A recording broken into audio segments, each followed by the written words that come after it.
me. Lunchtime!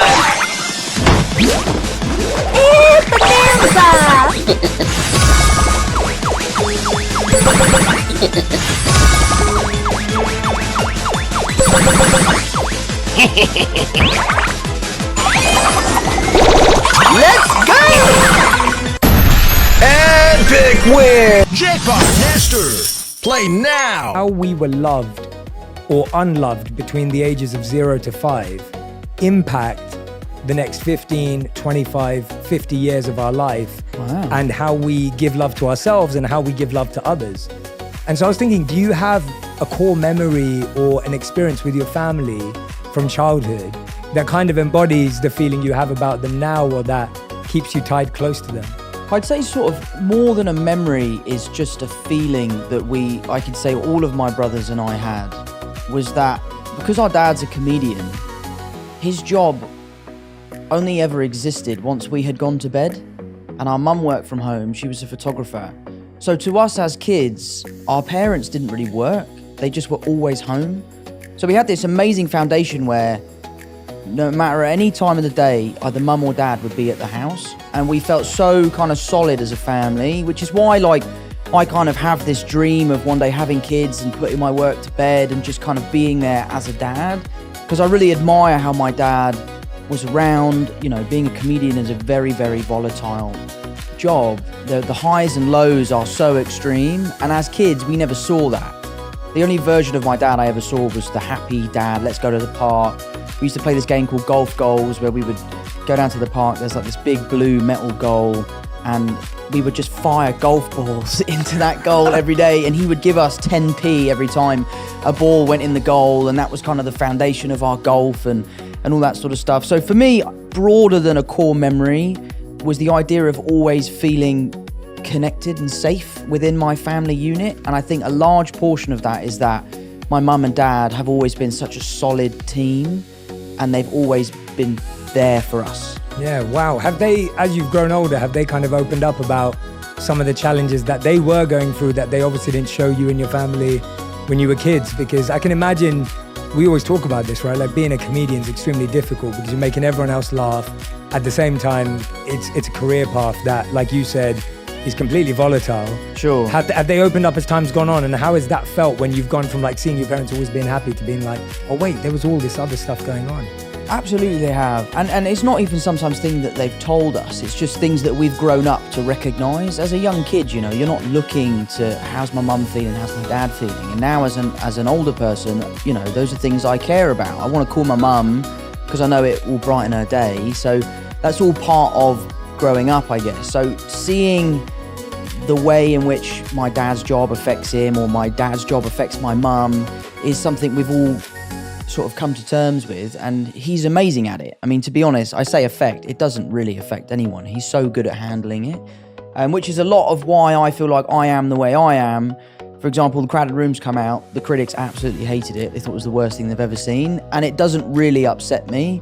And I think a large part of my feeling towards that has come from my dad being able to do a gig, the gig not going well, him brushing it off his shoulder and just right onto the next one. Yeah, wow. And first of all, I want to point that out as well. So I've been watching The Crowded Room. Right. And me and my wife have been watching it together, and we were actually really enjoying it. Good, thank and you. so like, we were actually loving it because I love a show that has mystery. Sure. That's trying to like get me to figure it out and get me to think about it. I'm kind of confused, and I love stuff like that. Like I'm a massive Christopher Nolan fan. Yeah, absolutely. So all my favorite movies are Nolan movies, and the reason why I love them is because I have no idea what's going on. Sure. And that's and you got to figure it out. And you got to figure it out. And I love puzzles, and I love escape rooms, and I love anything an escape room. Yeah, I love anything that's got me thinking, what is going on here, and why can't I figure it out? Mate, do you know what you should watch? I admittedly watch it to go to sleep if I'm ever feeling stressed or like overstimulated.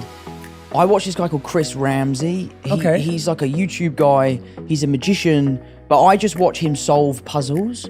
He like buys these Japanese like handcrafted puzzle boxes, and he just solves them. And I've started buying them, and they come to the house, and you sit down for 4 hours, put it down, pick it up, and try and solve this puzzle. And it's amazing. Are you any good at them? No, I'm terrible at them, mate. I'm absolutely terrible. I've had an unsolved Rubik's Cube since I was like 11.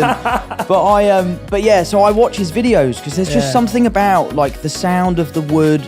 I'm a carpenter, so I love like craftsmanship and that sort of stuff. So I love the way that these pieces are put together. So watching him solve the puzzles, I find so relaxing. Yeah, I think for so many of us, you know, getting bad reviews, perceptions, people talking about us, whatever that may be, whatever scale we live at, can actually affect us. Sure. And you saying that actually seeing your dad, seeing him shrug it off and seeing him move on actually really helped him. Do you think that you've been able to create a bit more of a skill around that now, or is it something that happens naturally for you? Because I'm guessing that there's a lot of people who are listening and watching going, Tom, that's pretty amazing that you can do that at your scale and your level.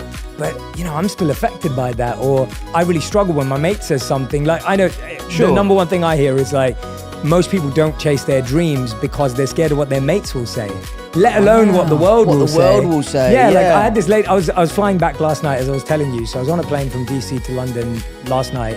And the air hostess, she was wonderful. Her name was Jeanette. She said to me, she was like, Jay, I really want to start a YouTube channel, but you know, you just got to block out what your friends are going to say, right? And she was just worried about it. So that it's a very real thing. So I guess, have you kind of figured out a little formula for it? Or is it just natural because you saw your dad and it's become easier that way? I think it's a little bit of both, really. You know, I think it's something you definitely get better at. I'm really lucky that I have an incredibly strong group of friends. Like, one of my best mates just called me up earlier to say he'd seen the 5th episode, and he's like, I know what happens in the show and I'm still loving it. The people I'm watching it with have no idea what's going on, but they can't wait for the next one. Yeah. So, you know, I really, really hold high the opinions of people that I really care about.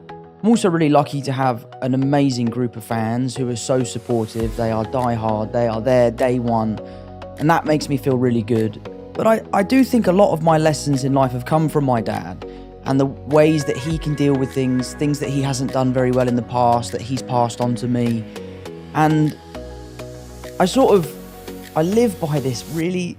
I don't actually know if Christian Bale did say this, but I think love he Christian did. Bale, I so love Christian we'll Bale. Say he said I it. Yeah, love Christian we'll say Bale. he said it. Yeah. But I think the quote is, if you have a problem with me, text me. And if you don't have my number, you don't know me well enough to have a problem with me. That is so good. And I think that is such a great piece of advice, because as a celebrity, you live on this stage, you live out there, you kind of give out a version of yourself that you want people to see. Mm-hmm. And that can be the version of yourself that they can have a problem with or they can love. And there is I feel like I'm quite authentic in my public persona, but I just try to really care about what my family thinks, what my friends think, what the people in my local community think. I live in Kingston. I know everyone that lives there. I can't walk 5 feet without bumping into one of my mum's friends.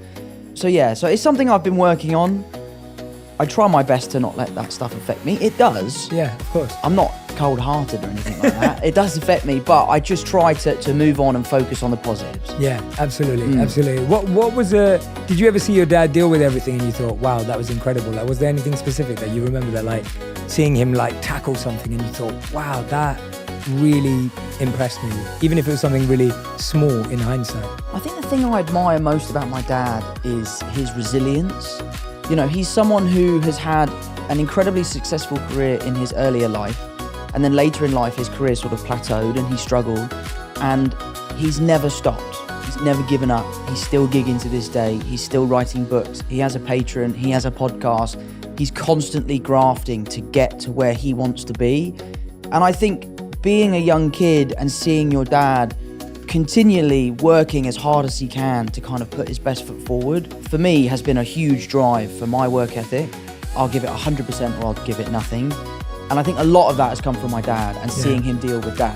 The funny thing about my dad is, you talk about doing a bad gig. I must have seen him 20 times. I've never seen him do a bad gig. He always seems to absolutely rip it. But maybe that's just because we're in the audience. But no, I owe a lot to my dad, and a lot of the teachings are things he's told me and things I've just witnessed him do. Yeah. And was there ever a piece of feedback or a rumor or something you saw that did affect you, where you actually thought, well, or at least made you stop and go, God, I'm trying to see the positives, but this one's tough. Like this actually made me have to pause and figure it out. Something that did really upset me, I was in New York, I was shooting The Crowded Room, and I was having a really hard time with the job just because of how taxing it was, the emotional capacity that I was having to get to every day. And I decided to delete my Instagram because I just felt like I was so addicted to